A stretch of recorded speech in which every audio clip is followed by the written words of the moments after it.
दक्कन में औरंगजेब। शिवाजी के बाद उनके बड़े बेटे संभाजी उत्तराधिकारी बने।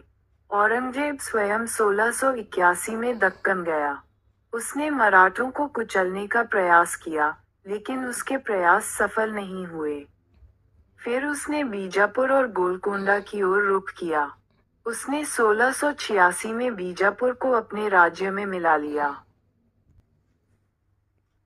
1687 में गोलकोंडा पर विजय प्राप्त हुई। अंततः 1689 में संभाजी को भी पराजित कर बंदी बना लिया गया और उनकी हत्या कर दी गई। लेकिन बीजापुर और गोलकोंडा का पतन औरंगजेब के लिए लाभकारी नहीं रहा।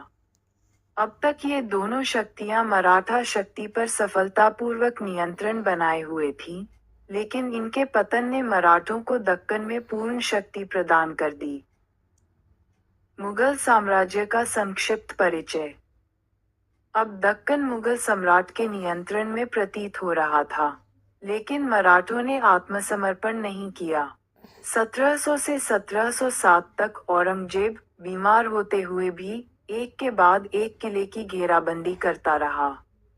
वह लगभग 25 वर्षों तक दक्कन में रहा और मराठों के विरुद्ध प्रत्यक्ष सैन्य कार्रवाई करता रहा। 1707 में औरंगाबाद में उसकी मृत्यु हो गई। उसे बहुत कम सफलता मिली, लेकिन धन, प्रतिष्ठा और सम्मान का भारी नुकसान हुआ। नेपोलियन बोनापार्ट के लिए स्पेनिश अल्सर की तरह दक्कन अल्सर ने औरंगजेब को बर्बाद कर दिया। इतने लंबे समय तक उत्तर से उसकी अनुपस्थिति ने अराजकता और अव्यवस्था पैदा की और साम्राज्य को कमजोर कर दिया। दिलचस्प तथ्य। नेपोलियन बोनापार्ट ने स्पेन में प्रवेश किया और वहां इतना समय बिताया कि कई राष्ट्रों ने उसकी सत्ता को चुनौती देना शुरू कर दिया। यही उसकी कमजोरी और पतन का एक महत्वपूर्ण कारण साबित हुआ। इसी प्रकार औरंगजेब ने उत्तर छोड़कर दक्कन में 25 वर्ष बिताए। परिणामस्वरूप उत्तर पर उसकी पकड़ कमजोर हो गई, जिससे मुगल साम्राज्य का विघटन हुआ। उसकी मृत्यु वहीं हुई। इसीलिए प्रसिद्ध इतिहासकार वी.ए. स्मिथ ने टिप्पणी की है, दक्कन न केवल उसके शरीर की कब्रगाह था, बल्कि उसके साम्राज्य का भी। इस प्रकार दक्कन के प्रकोप ने औरंगजेब को उसी प्रकार बर्बाद कर दिया, जैसे स्पेन के प्रकोप ने नेपोलियन को बर्बाद कर दिया था। मुगल वास्तुकला। मुगलों ने एक विशाल साम्राज्य का निर्माण किया और उसे कुशल प्रशासन प्रदान किया। उन्होंने साहित्य और कला के विकास में भी योगदान दिया। शाही संरक्षण में विभिन्न कलाएं फली फूलीं। वास्तव में अकबर, जहांगीर और शाहजहां के शासनकाल में देश के राजनीतिक एकीकरण और शांति के संरक्षण ने व्यापार और कृषि को निश्चित रूप से बढ़ावा दिया। मुगल शासकों की धन संपत्ति और वैभव ने उन्हें महलों, स्मारकों और किलों पर दिल खोलकर खर्च करने में सक्षम बनाया। मुगल वास्तुकला एक नई शैली थी, जो फारसी और भारतीय वास्तुकला शैलियों के मिश्रण से विकसित हुई थी। बाबर ने अपनी आत्मकथा में लिखा है कि उन्होंने आगरा, धौलपुर, बयाना, सिकरी, कोल, ग्वालियर और कुछ अन्य स्थानों पर स्मारक बनवाए। दुर्भाग्य से उनके द्वारा निर्मित केवल 2 स्मारक ही बचे हैं। एक पानीपत स्थित काबुली बाग की विशाल मस्जिद है और दूसरी रोहिलखंड स्थित संभल की जामा मस्जिद है। हुमायूं। वास्तुकला के लिए हुमायूं को ज्यादा समय नहीं मिला। उन्होंने दिल्ली में दीनपनाह महल का निर्माण जल्दबाजी में करवाया। उनके समय की 2 मस्जिदों का जिक्र मिलता है, एक आगरा में और दूसरी हिसार के फिरोजाबाद शहर में। अकबर। पहला महत्वपूर्ण स्मारक। मुगल वास्तुकला का एक उत्कृष्ट उदाहरण दिल्ली में स्थित हुमायूं का मकबरा है, जिसे अकबर के शासनकाल के दौरान हुमायूं की पत्नी ने बनवाया था। यह एक विशाल उद्यान के केंद्र में स्थित है। इसमें एक ऊंचा गुंबद है जिसकी गर्दन पतली है। हुमायूं का मकबरा, दिल्ली। अकबर एक कुशल निर्माणकर्मी थे।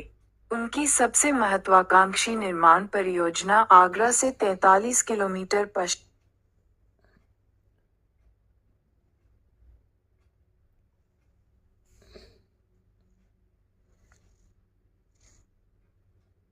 निर्माणकर्मी थे।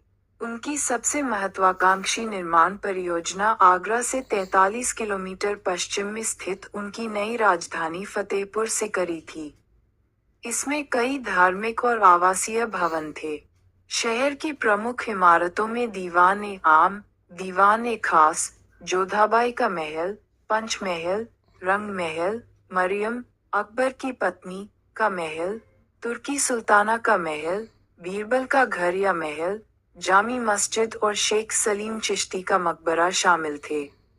गुजरात विजय की स्मृति में फतेहपुर सिकरी में बुलंद दरवाजा बनवाया गया था। इनके अलावा अकबर ने यमुना नदी के किनारे आगरा किला बनवाया था।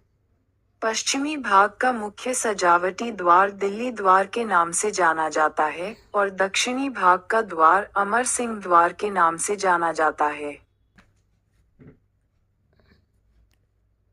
सिकंदरा में अकबर का मकबरा जहांगीर के शासनकाल में पूरा हुआ था।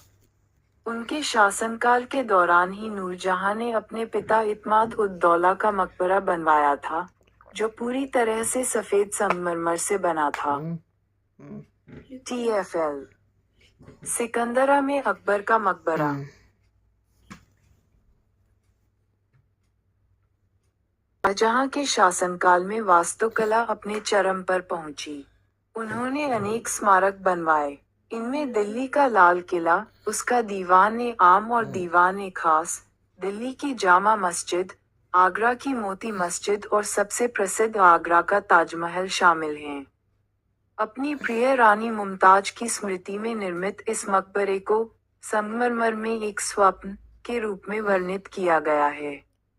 इसकी वास्तुकला फारसी शैली की है, लेकिन इसकी आत्मा भारतीय है। आगरा की मोती मस्जिद। शाहजहां द्वारा अपनी पत्नी मुमताज की स्मृति में निर्मित ताजमहल को पूरा होने में 22 वर्ष लगे और इसमें 20,000 श्रमिकों ने काम किया। इसका सारा सफेद संगमरमर मकराना से लाया गया था।